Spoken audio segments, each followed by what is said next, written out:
अगले कदम मोहतरम दोस्तों बुजुर्गों, मैंने गुज़िश्ता जुमा को आपके सामने ये बात तफसील से रखी थी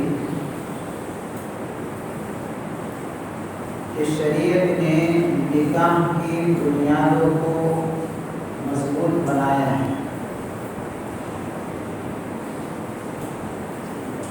इसीलिए निकाह की मजालिस, ये इबादत की मजलिसों में इसका शुमार होता है।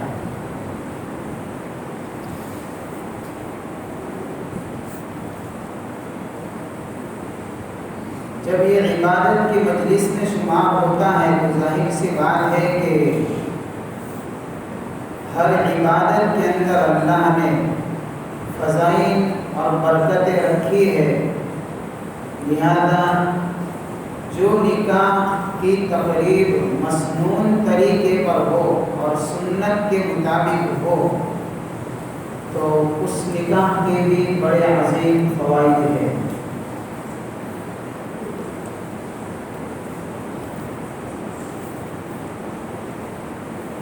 अफसोस है कि हमारे समाज के अंदर जब निकाह की तकरीब होती है तो उसमें अक्सर शरीयत के तकाज़ों को छोड़ ही दिया जाता है।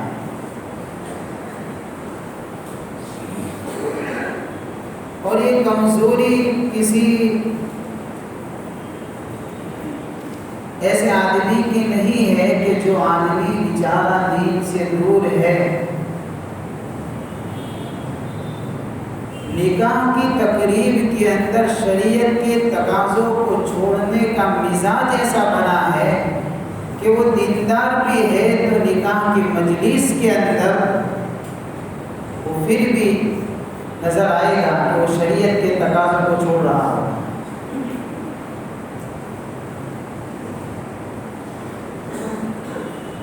जो इंतहाई अफसोस की बात है हमारे लिए,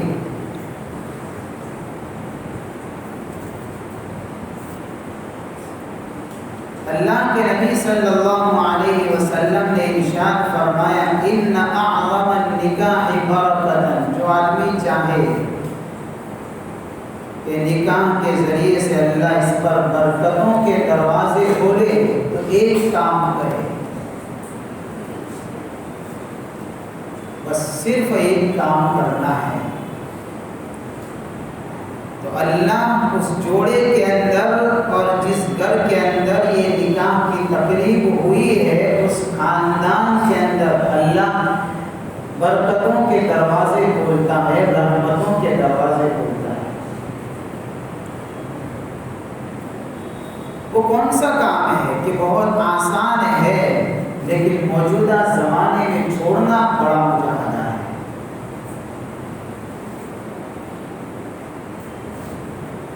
हालात ऐसे है कि इस काम को छोड़े तो कैसे छोड़े, क्योंकि समाज के अंदर अगर इस काम को छोड़ दिया जाएगा तो पता नहीं किस किस सिमत से तीर आने शुरू हो जाएंगे। जो तीर के जख्म खाने की ताकत रखता हो और निकाह की बरकतें लेना चाहता हो तो फिर मुजाहदा वाला रास्ता अपनाना पड़ेगा। वो क्या है? ऐसरुहु मऊनतन, बस एक काम करना है, अपने निकाह की मजालिस को इतना सादा बनाना है कि इसमें खर्च नाम की कोई चीज न हो, यानी सबसे कम खर्च। बड़ी छोटी हदीस है, अगर किसी अनपढ़ आदमी को खड़े खड़े ये हदीस का ये सेंटेंस अगर रटा दिया जाए फेस टू फेस, इसको मुंह पर याद हो जाएगा। इन्ना अअज़मन निकाहि बरकतन ऐसरुहु मऊनतन, कि सबसे ज्यादा अजीम निकाह किस एतबार से? बरकत के एतबार से, रहमतों के एतबार से, आसानियों के एतबार से अगर कोई है तो वो निकाह है जिस निकाह की तकरीब के अंदर फजूल खर्चियां ना होती हो और बेकार के खर्चे छोड़ दिए जाते हो।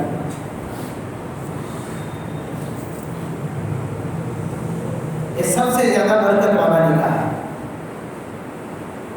और आमतौर पर शादी का जो मामला है वो 3-4 स्टेप पर मुश्तमिल होता है,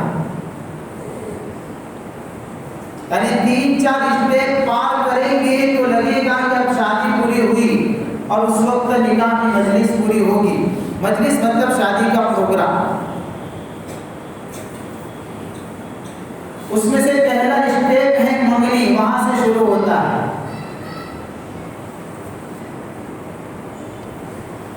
लेकिन हम तो पहले स्टेप में ही इतना पैसा खर्च करते हैं, इतनी देगे चढ़ा देते हैं, इतने सोने चांदी को खरीद कर एक्स्ट्रा साथ में रख भी देते हैं, दे भी देते हैं, और इस तरीके से यानी हंगामा आराई की शक्ल में मंगनी होती है कि लगता ऐसा है कि मंगनी नहीं है बल्कि खुद ही शादी हो चुकी है।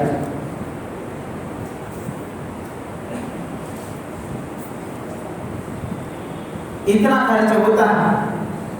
हमारे यहाँ मंगनियों के अंदर सगाई जिसको कहा जाता है, जबकि सगाई की हकीकत सिर्फ इतनी है शरीयत के अंदर कि लड़के और लड़की वाले आपस में एक दूसरे को जबान दे दे कि भाई हमारे बच्चों की उम्र जब शादी तक पहुंचेगी तो इनका जोड़ा पड़ेगा, बात खत्म हो गई, मंगनी हो गई, एक दूसरे से वादा कर ले।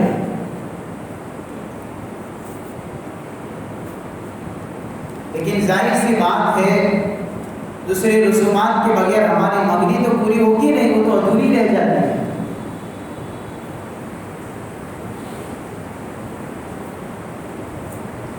मैं फजूल खर्चियां शुमार नहीं करवाऊंगा, मैं सिर्फ सीरत की रोशनी में आपके सामने बात रखना चाहता हूं। अल्लाह करे कि हमारा समाज ऐसी फजूल खर्चियों से पाक हो जाए, क्योंकि नताइज इंतहाई संगीन है इसकी।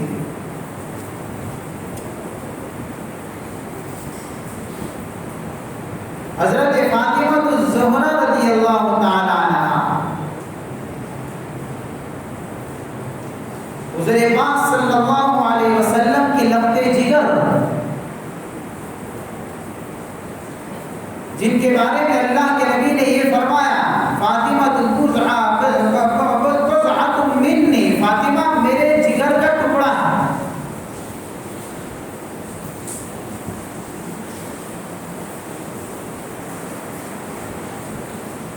उम्र हो गई है, रिश्ते आ रहे हैं।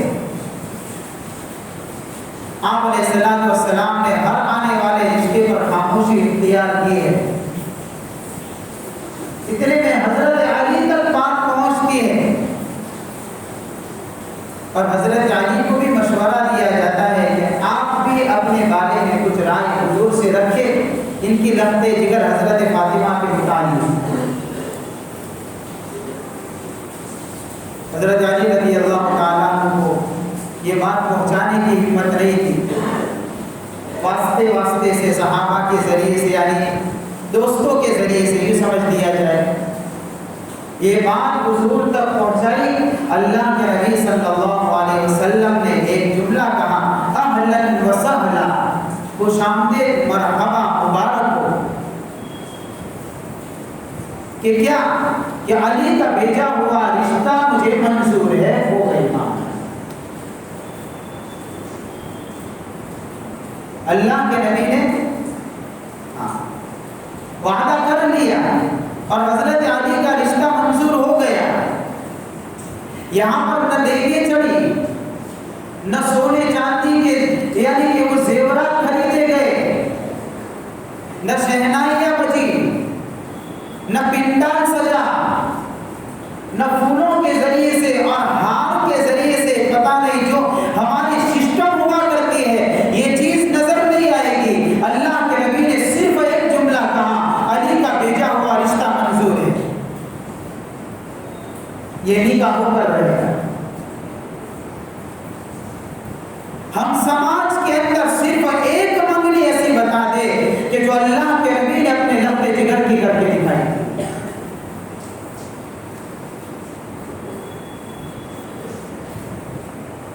आप अलैहिस्सलाम चाहते तो हजरत फातिमा के लिए अल्लाह से दुआ करवा कर सोने और चांदी के जवाहिरात जमा कर सकते हैं। हाँ, यही हमारे हुजूर पाक सल्लल्लाहु अलैहि वसल्लम है, जिनको पेशकश की गई थी कि मेरे नबी चाहे तो उहद को सोना बनाकर इस पहाड़ को इनके पीछे चलाया जाएगा।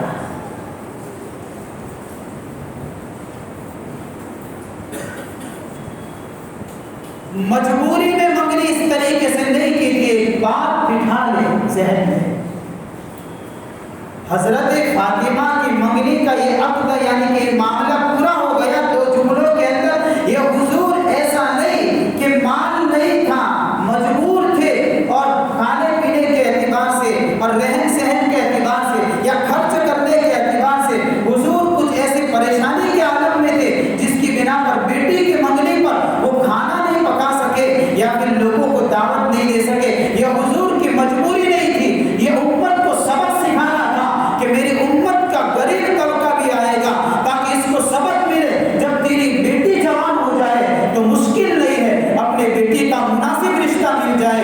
तरीके से मामला हल कर देना।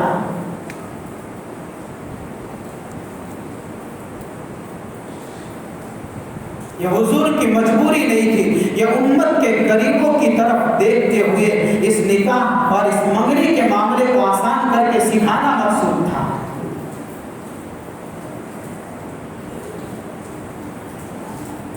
वरना उस नबी के लिए माल की क्या कमी थी, सहाबा ने तो गर्दनें कटा दी थी।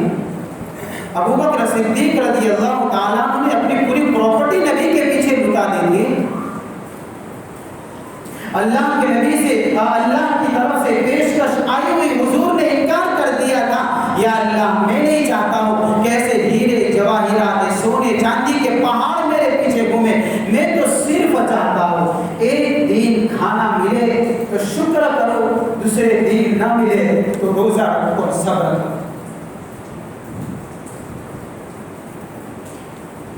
हाँ, हुजूर का फाका मजबूरी में नहीं था, अल्लाह के नबी के फकरा वाली जिंदगी ये हुजूर की पसंदीदा जिंदगी थी। हाँ, ये 1400 साल पहले हुई एक मंगनी है, एक निकाह का वादा है जो इस तरीके से निभाया गया, और आज 1400 साल बाद में आने वाली यही नबी की उम्मत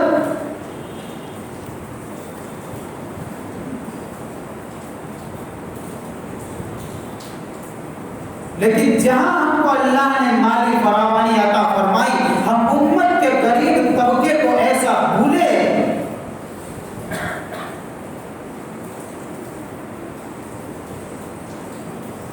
कि हमने फजूल खर्चियों के वो अंबार लगा दिए कि गरीब को एक वक्त की रोटी मिलना मुश्किल हो गया। उसकी बेटियां जवान हो गई,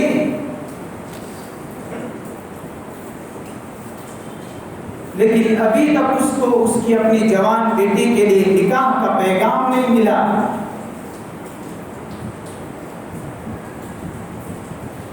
सवाल हमारी ईमानी गैरतों का है।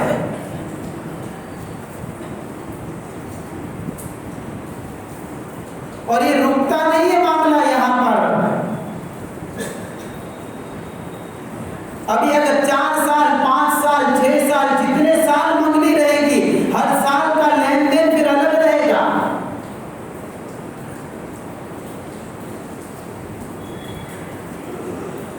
हर साल खुशियों के मौके पर, ईदों के मौके पर एक दूसरे के घर पर बुलाना, दावतें खिलाना,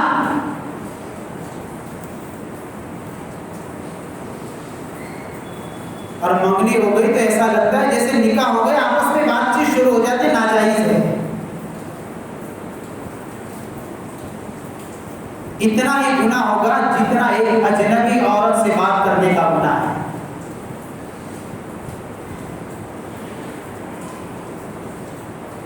माँ बाप नहीं रोकेंगे इनके इल्म के बावजूद, तो माँ बाप की भी पकड़ होगी इसके, क्योंकि वो खुद गुनाह में शरीक है।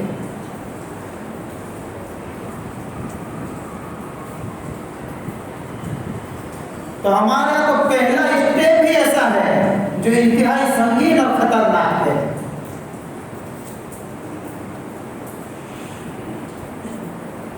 फिर जितने साल मंगनी रखनी है वो तो हो रहती है, फिर बात आती है निकाह की। तो निकाह तो अगर आज हो तो उसके पीछे फजूल खर्चियां महीने पहले शुरू हो जाती है।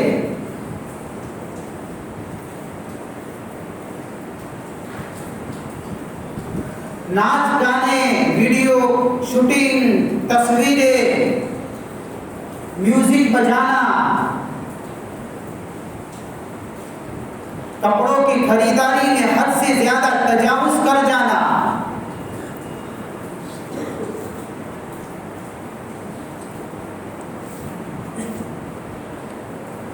और न मालूम क्या क्या खर्च। मेहंदी की रात अलग होगी, हल्दी का दिन अलग होगा, महफिल का दिन अलग होगा, इसका दिन अलग होगा। पूरा स्टेप बाय स्टेप एक एक काम चलता है और हर रोज सारा काम मुफ्त में होता है।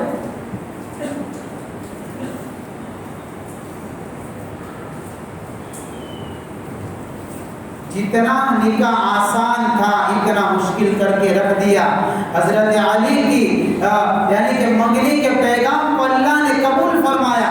निकाह का वक्त आया, अल्लाह के नबी सल्लल्लाहु अलैहि वसल्लम ने पूछा कि अली आपका निकाह है, कुछ है निकाह का सामान खरीदने के लिए पैसे? हजरत अली फरमाते या रसूल अल्लाह पैसे नहीं है, एक ज़ीरा और एक घोड़ा है जो मैंने जंग के लिए रखा है। अल्लाह के नबी ने हजरत अली से फरमाया अली घोड़ा तो रखो, वो जिहाद का सामान है, ज़ीरा लेकर जाओ बाजार में बेच कर आओ, तुम्हारे निकाह की तैयारी करनी है।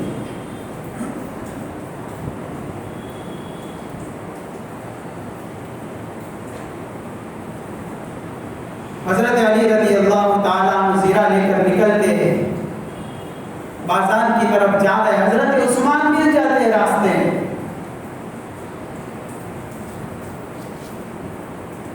अली कहाँ जा रहे हो? कि उस्मान निकाह है, पैसे नहीं है, ज़ीरा बेचने के लिए जा रहा। इस सहाबा की जिंदगी अब बता रही है कि अपने दौलत के ऊपर गुरूर न किया करें। ये अल्लाह की अमानत है, ये किसी गरीब को तड़पाने के लिए नहीं दी गई है, बेकसों की मदद के लिए दी है। अपने अंदर की ईमानी गैरतों को जगाए।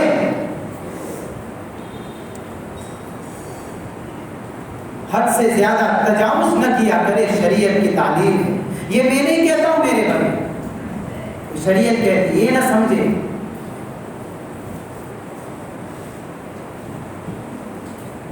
हजरत उस्मान बिन अली ज़ीरा की कीमत बताओ कि इतनी किला मैं खरीदता। हजरत उस्मान भी कम मालदार थे,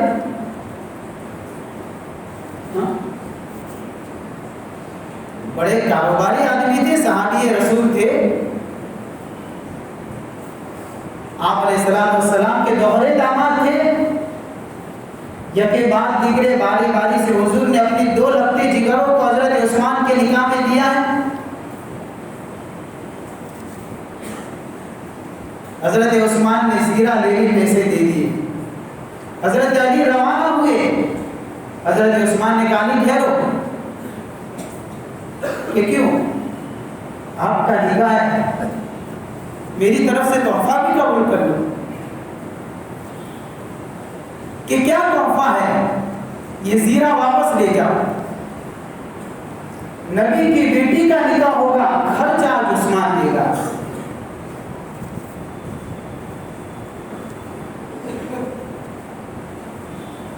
मजलिस की लगी, निकाह की,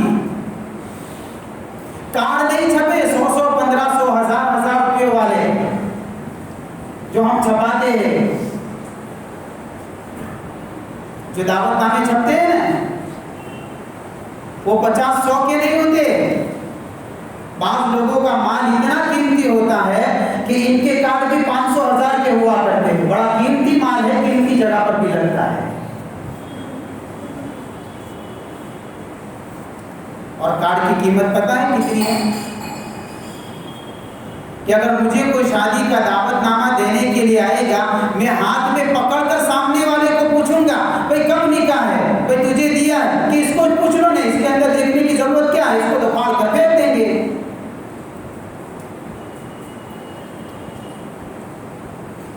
कितने लगाएंगे? 500 का काटा, 1000 का काटा। कैसी कीमत कि आपके घर पर शादी की तारीख भी उसने सामने से तुमको कुछ उसने देखा भी नहीं कि हाँ इतनी कीमत है,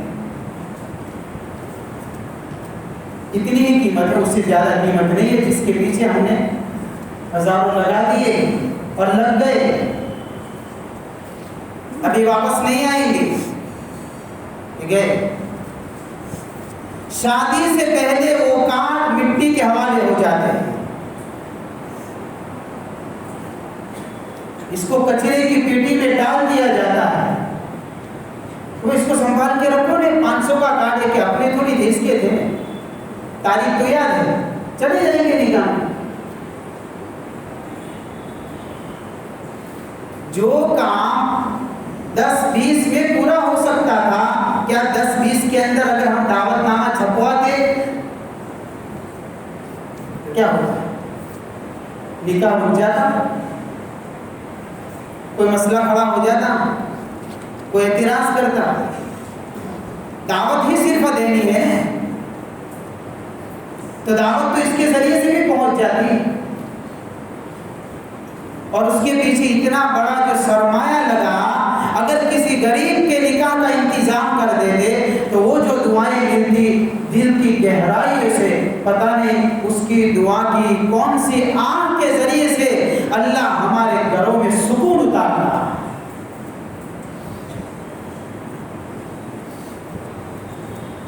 हाँ, दुनिया के अंदर जीने वाले अपने ताकत पर नहीं जिया करते, किसी दर्दमंद की दुआओं से हमारी जिंदगियां चला करती है।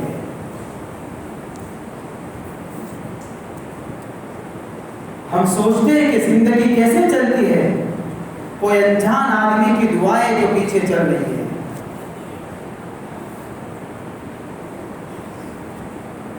तो हमारा कोई इंतजाम होता है महीनों पहले से, और कि फिर जब निकाह की मजलिस होगी तो फिर वीडियो शूटिंग होगी, और वो भी मस्जिद में शादी हॉल बुक करवाएंगे या फिर जमात खाने के अंदर, यहाँ निकाह का खुतबा शुरू है, सब बातें करते हैं। मैंने जितनी मर्तबा निकाह पढ़ाया है, निकाह के बाद जब मैं यूं कहता हूं दुआ कर लीजिए, अक्सर लोग हाथ नहीं उठाते, यानी ये भी पता नहीं कि ये भी दुआ का मौका है। मस्जिद का यह हाल है, बातें शुरू होती है, और निकाह का खुतबा को इत्मीनान से सुनता नहीं है।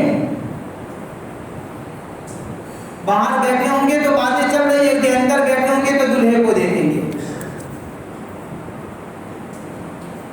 और कोई नई तकनीक का आदमी नहीं है, हमारे जैसा ही है वो तो।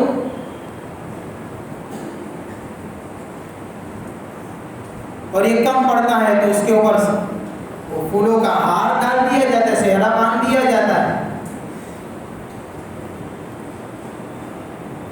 और इतना लंबा चौड़ा बांधा जाता है कि जब चले तो इसको पकड़ना पड़ता है, वरना हजरत गिर जाएंगे।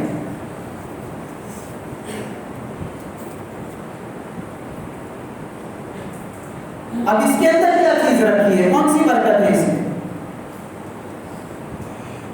हजरत अली रज़ी अल्लाह ताला अन्हु ने हजरत फातिमा तो ज़हरा रज़ी अल्लाह ताला अन्हा से निकाह हो रहा है, कौन सा सेहरा बांधा, कौन से कार्ड छपवाए, कौन से बारातियों को बुलाया था यहाँ पर, किसको दावत दी थी? मस्जिद है, मस्जिद नबवी, हुजूर खुद मौजूद है अपनी बेटी का निकाह पढ़ाने के लिए, कि गवाह में कौन है? सिद्दीक और हजरत फारूक रज़ी अल्लाह ताला अन्हु।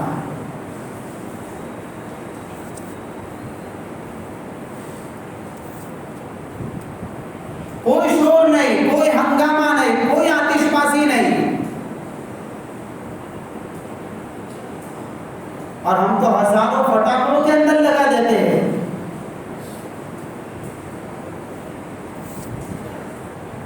किसी गरीब की तरफ तवज्जो भी नहीं जाती,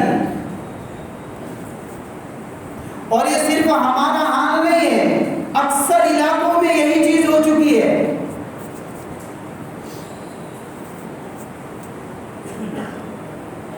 बल्कि उससे आगे बढ़कर कहूं, अब तो जहेज का मुतालबा भी किया जाता है, इतना देना पड़ेगा बच्ची वालों से।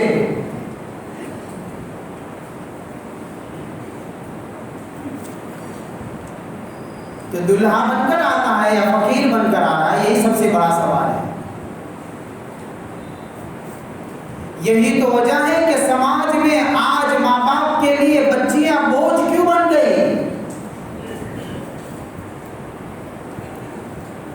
उन बच्चियों की पैदाइश के ऊपर चेहरों पर रंगत क्यों बदल जाती है। लड़का होता है तो आज भी फूले नहीं समाता,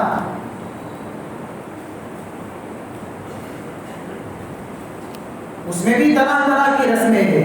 लेकिन जैसे ही बच्ची होती है, वइज़ा बुश्शिरा अहदुहुम बिल-उन्सा ज़ल्ला वजहुहु मुस्वद्दन व हुवा कज़ीम। बच्ची की बशारत दी जाती है जब पैदाइश की, तो चेहरा काला पड़ जाता है, बर्दाश्त नहीं होता। क्यों नहीं होता?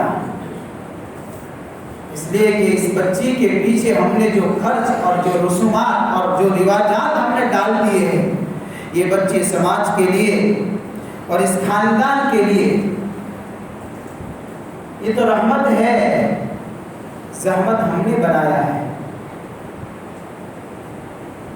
अल्लाह के नबी ने फरमाया, जिस बाप ने अपनी दो बेटियों की अगर परवरिश की और अच्छी तालीम और तरबियत से मुज़य्यन किया इनको, और वक्त होने पर इनका मुनासिब निकाह करवा दिया, अल्लाह के नबी का फरमान है वो आदमी जन्नत में मेरे साथ इस तरीके से मेरे पड़ोस में होगा। ये तो रहमत है। जिस घर के अंदर बच्चियां पैदा होती है, उस घर के अंदर अल्लाह गैर महसूस तरीके से रहमतों के और बरकतों के दरवाजे खोल देता है।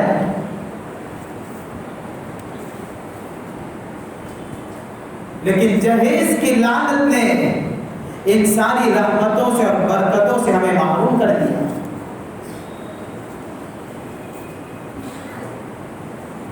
और जो फजूल खर्चियों की इंतहा न रही।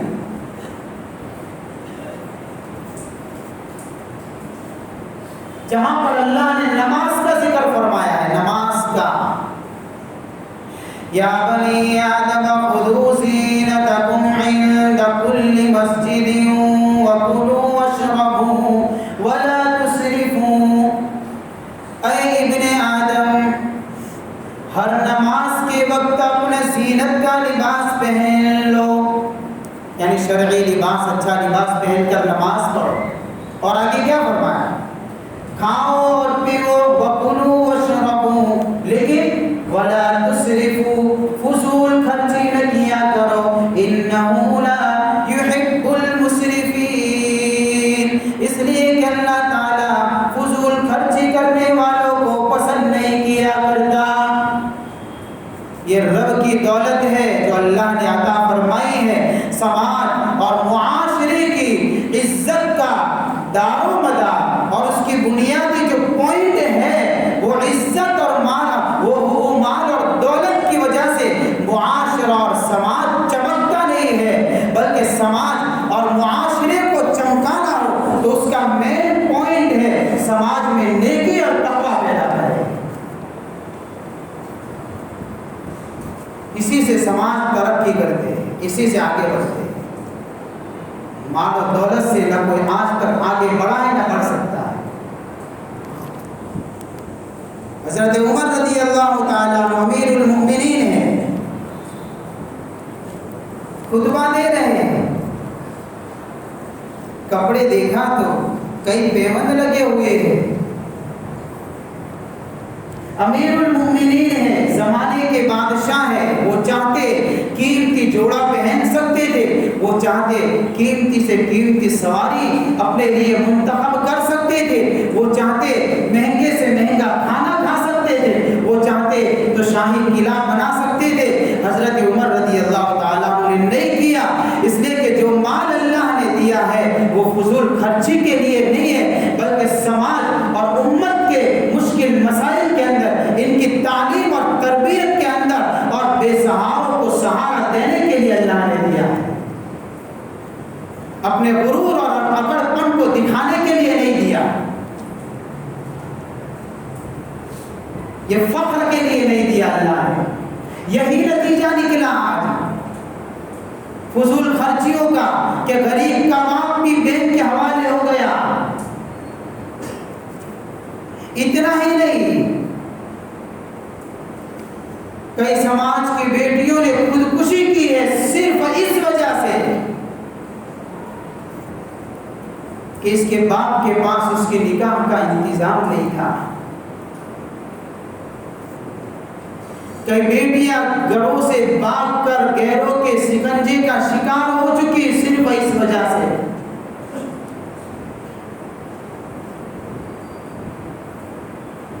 कि मेरे समाज में जहेज का मुतालबा होगा, मैं पूरा नहीं कर सकूंगी, अपनी जिंदगी में खुद जीऊंगी। अपने ईमान का सौदा कर दिया, अपनी जिंदगी की बाजी हार गई। ऐसी बच्चियां और बहुत दूर न जाए, इस समाज पर भी कभी कभी निगाह दौड़ाया करे, इसमें भी मिलेंगे, इसमें भी मिलेंगे ऐसे लोग जो तड़पते होंगे, जो दुखी होंगे, जिनके पास खाने का सामान नहीं है, पहनने के कपड़े नहीं होंगे।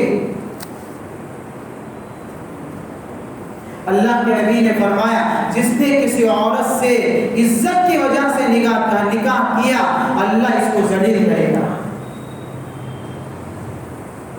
और जिसने किसी औरत से उसके माल से मोहब्बत की वजह से निकाह करेगा, अल्लाह इसको फकीर बनाएगा। और जिसने किसी औरत के हसब नसब को देखकर निकाह किया, अल्लाह इसको रुसवा करेगा। यह रिवायत है। और आखिरी जुमला हुजूर ने फरमाया, और जो किसी औरत से इसलिए निकाह करेगा कि उसकी जिंदगी के अंदर इफ्फत आए, पाक दामनी आए, शर्म और हया आए, आपस के अंदर सुलह रहमी को आम करे, अल्लाह इस मियां बीवी में बरकत अता फरमाएगा। हम निकाह के मौके पर हर जगह से बरकतों की दुआएं लेते हैं और अल्लाह हर एक को बरकतें अता फरमाए, लेकिन बरकतों वाले काम करते कहाँ है? हुजूर का तरीका कहाँ है? निकाह जितना आसान था इतना मुश्किल क्यों कर दिया? फजूल खर्चियां तो इतनी है कि कहाँ तक आपके सामने एक आखिरी बात रख दूं। कमजोरियां तो अगर तलाश करने जाएंगे हम, हमारे समाज के अंदर अनगिनत निकलेगी। एक तरफ फजूल खर्चियां हैं, दूसरी तरफ महर है।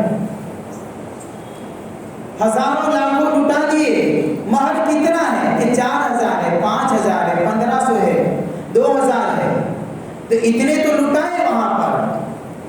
महर तो शरीयत ने हमका मुकर्रर किया था। इसके 3 मेयार बयान फरमाए गए। एक महर फातिमी है, एक महर मिस्ल है। महर फातिमी इसको कहते हैं, यानी हजरत फातिमा रज़ियल्लाहु ताला अन्हा, हजरत आयशा सिद्दीका रज़ियल्लाहु ताला अन्हा, इनके निकाह के अंदर जो महर मुकर्रर किए गए थे, एक तो महर का मेयार शरीयत ने इसको मुकर्रर किया है। अगर अल्लाह ने दिया है तो अव्वल नंबर को चॉइस करो। दूसरे नंबर का महर मिस्ल है। महर मिस्ल इसको कहते हैं कि जिस समाज के अंदर जिस बच्ची का निकाह हो रहा है, उसके खानदान के अंदर उसकी उम्र की बच्चियों को देखो। आमतौर पर समाज के अंदर उस जैसी बच्चियों का महर कितना होता है, इतना मुकर्रर करो, इसको महर मिस्ल कहते हैं। और एक महर की बुनियाद तीसरी चीज को बनाया है, जो बड़ी अजीबोगरीब चीज है, उलमा ने लिखा है। तीसरी अजीबोगरीब चीज है जिसको महर की बुनियाद बनाया है। इससे पता चलेगा कि ये चीज कितनी अहम है। अगर कोई औरत दानिशमंद है, अक्लमंद है, दीनदार है, मुत्तकी है, परहेजगार है, उसके स्टेटस को देखकर महर मुकर्रर करो। इसलिए कि शरीयत के अंदर इसका भी कोई माना, कोई तकाजा है। लेकिन आज न महर फातिमी, न महर मिस्ल और न तीसरे नंबर का स्टेप, फजूल खर्ची देखेंगे तो अनगिनत नजर आएगी। और जब महर की बारी आएगी तो वही महर 1500 2000 का। भाई बकरी खरीदेंगे तो आएगी इतने में, कुर्बानी का जानवर कितने में खरीदते हैं हम? 25-25, 30-30 हजार, लाख रुपए का जानवर खरीदते हैं और इतना बड़ा निकाह का अक़द हो रहा है और यहाँ पर इतनी महर लेकर हमारी गैरत का सवाल है। ईमानी गैरत के खिलाफ है ये काम। सोचे क्या हाल हुआ है हमारा। इसलिए अल्लाह के वास्ते मैं एक बात हर एक से अर्ज करूंगा, अपने समाज को बुरी रस्मों से पाक करे, बचाए, ताकि बच्चियों के निकाह वक्त पर हो जाए और फजूल खर्चियों से बचा करे, ताकि किसी गरीब का दिल न दुखे। कारगुजारी अजीब व गरीब आती है। मैंने सोचा कि जब इसके फ़वाइद बयान किए हैं तो उसका नेगेटिव पहलू भी तो हमारे सामने आना चाहिए कि इसके नुकसान क्या है। इसलिए मैंने आपके सामने मुख्तसर अंदाज में बात रखी है। अल्लाह ताला से दुआ करता हूँ कि अल्लाह ताला हम सबको सही समझ अता फरमाए। व आखिर दावाना अनिल हम्दुलिल्लाहि रब्बिल आलमीन।